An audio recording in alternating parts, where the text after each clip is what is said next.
Shalom, selamat malam. Perkenalkan, nama saya Edi Jelau. Di sini saya diberi kesempatan untuk menjelaskan sedikit firman Tuhan yang telah ditentukan, dan pada kesempatan ini saya mengajak saudara-saudara untuk membuka Alkitab di dalam Injil Yohanes 15 ayat 9 sampai 17.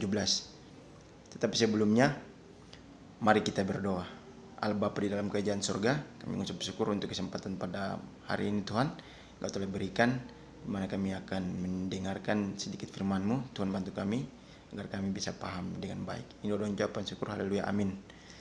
Ya, Injil Yohanes 15 ayat 9 sampai 17, demikian bunyinya. Perintah supaya saling mengasihi. Seperti Bapa telah mengasihi aku, demikianlah juga aku telah mengasihi kamu. Tinggal di dalam kasih-Ku itu.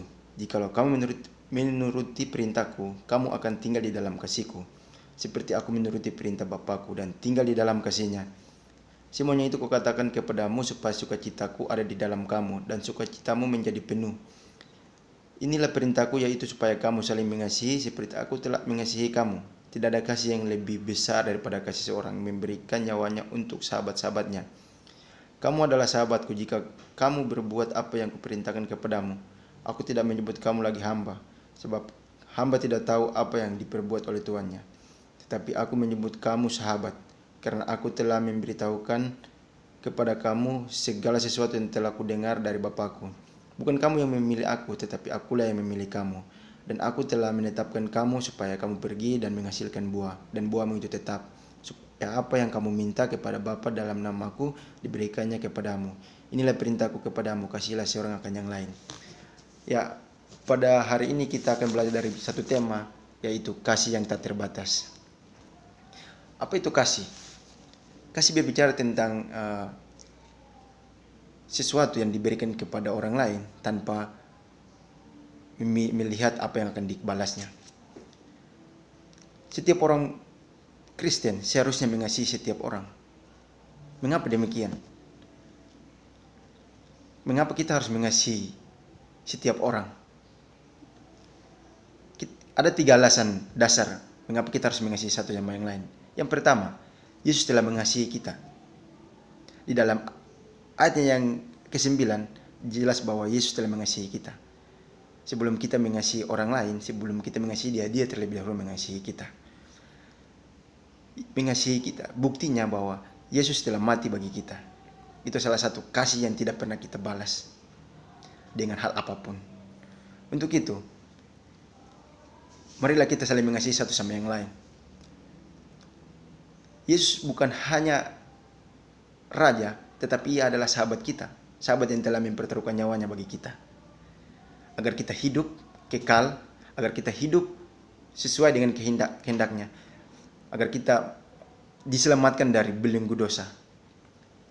Dan yang kedua, perintah Yesus untuk saling mengasihi di dalam ayatnya yang ke-12.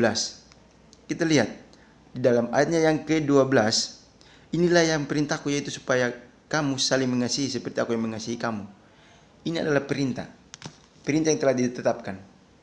Supaya apa? Supaya Yesus mengasihi kita.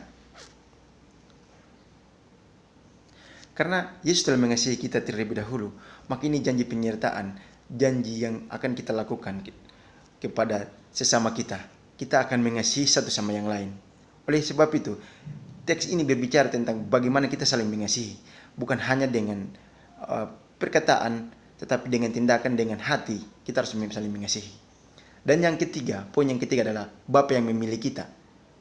Ketika Bapa yang memilih kita, berarti Bapa telah mengasihi kita. Di dalam ayatnya yang ke-16 berbicara, bukan kamu yang memilih aku, tetapi aku yang memilih kamu. Sebelum kita memilih dia, sebelum kita memilih Bapa terlebih dahulu sudah memilih kita. Supaya apa? Supaya kita menjadi ahli waris kerajaan sorga. Supaya kita pergi dan menghasilkan buah. Itulah janji pernyataan yang telah Tuhan berikan kepada kita. Jadi tema ini kita berbicara tentang kasih yang tak terbatas. Kita saling mengasihi. Bukan karena kita mau menunjukkan bahwa kita punya sesuatu yang lebih daripada orang lain. Tetapi kita menunjukkan teladan Kristus. di dalam kehidupan kita.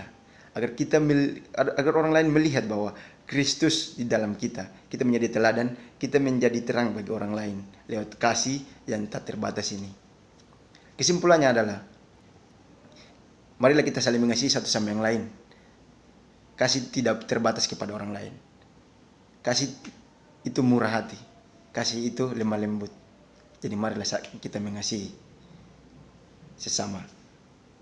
Marilah kita berdoa. Bapa, kami mengucap syukur untuk kesempatan pada hari ini. Kami telah membaca dan merenungkan firman-Mu. Tuhan bantu kami agar kami bisa mengerti dan kami bisa melakukannya dalam kehidupan kami. Ini doa ucapan syukur kami. Haleluya. Amin.